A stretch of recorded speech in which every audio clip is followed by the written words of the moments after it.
Selfie cinema viewers எல்லாத்துக்கும் ஒரு பெரிய ஹாய். நான் உங்க விஜய் சத்யா.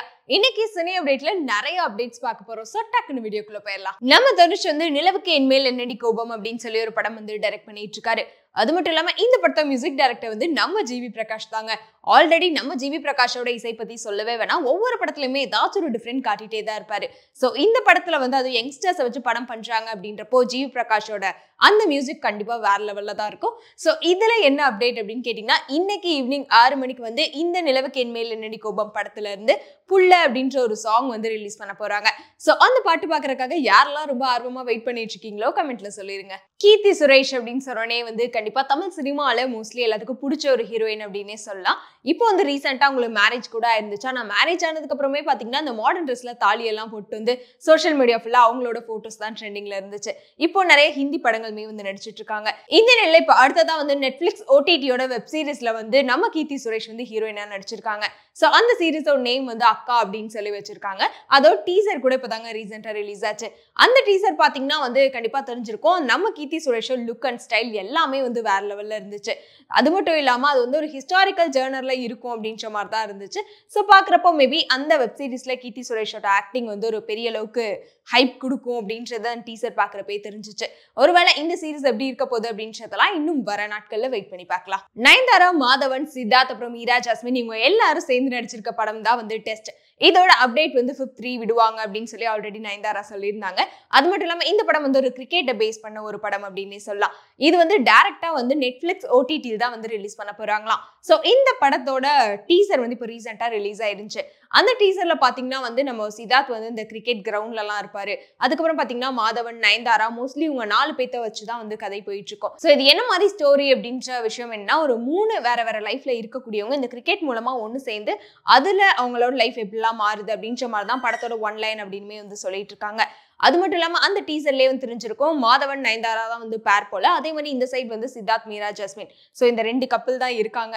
சோ இவங்களோட லைஃப் வந்து இந்த கிரிக்கெட் மூலமா இப்படிலாம் மாறுது அப்படின்றத ரொம்ப அழகாவே காமிச்சிருந்தாங்க. அது மட்டும் இல்லாம ஜீவா அப்புறம் ஜெர்சி இந்த மாதிரி படங்களோட ரிசம்பிள்ஸ்மே வந்து அங்கங்க இருந்துச்சு. சோ அதனால இந்த படம் எப்படி இருக்க போகுது அப்படின்றத வெயிட் பண்ணி பார்க்கலாம். நம்ம டைரக்டர் சங்கரோட டைரக்ஷன்ல ராம்சரண் வந்து கேம் சேஞ்சர் அப்படின்னு சொல்லி ஒரு படம் நடிச்சிருந்தாரு. இந்த படம் வந்து 400 கோடி பட்ஜெட்ல வந்து எடுத்திருந்தாங்க. சொல்லப்போனா வந்து நம்ம சங்கர் படம் அப்படின்னாலே ரொம்ப பிரம்மாண்டமா தான் எடுத்திருப்பாங்க. அதே மாதிரி இந்த படத்துக்கும் வந்து பல கோடி செலவு பண்ணி ரொம்ப பிரம்மாண்டமா எடுத்திருந்தாங்க. ஆனா அவங்க நினைச்ச அளவுக்கு வந்து இந்த படத்துக்கு மக்கள் மத்தியில வரவேற்பு கிடைக்கல.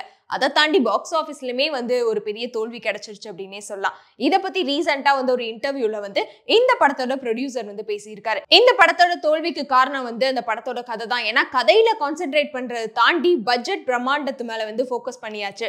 அதனாலதான் வந்து இந்த கேம் சேஞ்சர் படம் வந்து தோல்வி அடைஞ்சிருச்சு அப்படின்னு சொல்லியிருக்காரு. சோ இதை பத்தி நீங்க என்ன நினைக்கிறீங்க அப்படின்றதையும் கமெண்ட்ல சொல்லிடுங்க. நம்ம எஸ்டிஆர் வந்து தக் லைஃப் அப்படின்ற படத்துல வந்து நடிச்சிட்டு இருக்காரு. அது மட்டும் இல்லாம இந்த படத்துல வந்து நம்ம கமல்ஹாசன் கூட ஃபர்ஸ்ட் டைம் ஒரு காம்போல நடிக்கிறாரு. இதுக்கு முன்னாடி உங்க 2 பேரோட காம்போ நம்ம பார்த்திருக்கவே மாட்டோம். சோ ஃபர்ஸ்ட் டைம் பாக்குறதுனாலே வந்து இந்த படத்து மேல ஒரு பெரிய எக்ஸ்பெக்டேஷன்ஸ் எல்லாத்துக்குமே இருக்கு. அதை தாண்டி நம்ம சிம்புவோட பர்த்டே வந்து February 3. சோ அதனாலே வந்து நிறைய அப்டேட்ஸ் வந்து வந்துட்டே இருந்துச்சுல. இப்போ தக் லைஃப் படத்தை பத்தின ஒரு அப்டேட்மே வந்து விட்டுருந்தாங்க.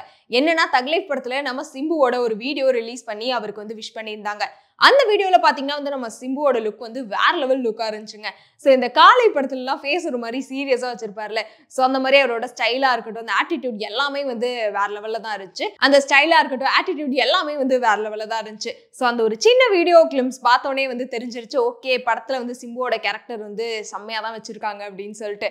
சோ இனிமே வந்து தக் லைஃப் படம் வந்ததுக்கு அப்புறம் நம்ம சிம்புவோட கேரக்டர் எப்படி இருக்க போகுது அப்படின்றதெல்லாம் வெயிட் பண்ணி பார்க்கலாம். அதே மாதிரி அந்த வீடியோ பாத்துட்டீங்க அப்படின்னா அந்த வீடியோ பார்த்தோன்னு உங்களுக்கு என்ன தோணுச்சு அப்படின்றதையும் கமெண்ட்ல சொல்லிருங்க. விடாமுயற்சி படம் ரெக்கார்ட் பிரேக் பண்ணிருச்சா? நம்ம அஜித்தோட விடாமுயற்சி படம் வந்து வர February 6 வந்து ரிலீஸ் ஆக போகுது. அதனால எப்படா வந்து February 6 ஆகும் அப்படின்னு சொல்லி எல்லாருமே வந்து ஆர்வமா வெயிட் பண்ணிட்டு இருக்கோம். சோ அதுக்கு ஏத்த மாதிரி வந்து கவுண்ட் டவுன் போஸ்டர்ஸ் எல்லாமே வந்து போட்டுட்டு இருக்காங்க. இந்த நிலையில இப்ப என்ன அப்டேட் அப்படின்னு கேட்டீங்கன்னா, நம்ம விடாமுயற்சி படம் வந்து ப்ரீ புக்கிங்ல 18 கோடிக்கு மேல வசூல் அடிச்சிருக்காங்க. சோ இது வந்து ஒரு பெரிய சாதனை அப்படின்னே சொல்லலாம். அது மட்டும் இல்லாம தமிழ்நாட்டுல மட்டுமே வந்து 11 கோடிக்கு மேல வசூல் அடிச்சிருக்குன்னு சொல்லியிருக்காங்க. சோ விடாமுயற்சி படம் ரிலீஸ் ஆகிறதுக்கு முன்னாடியே வந்து இவ்வளவு கோடி வசூல் அப்படின்றப்போ கண்டிப்பா ரிலீஸ் ஆனதுக்கு அப்புறம் வந்து ஒரு பெரிய அளவுக்கு ஹிட் கொடுக்கும் அப்படின்றது நமக்கே தெரியும். சோ வந்து நம்ம எல்லாத்து மாதிரி நம்மளும் வந்து அந்த 5th 6க்காக வெயிட் பண்ணிட்டு இருப்போம்.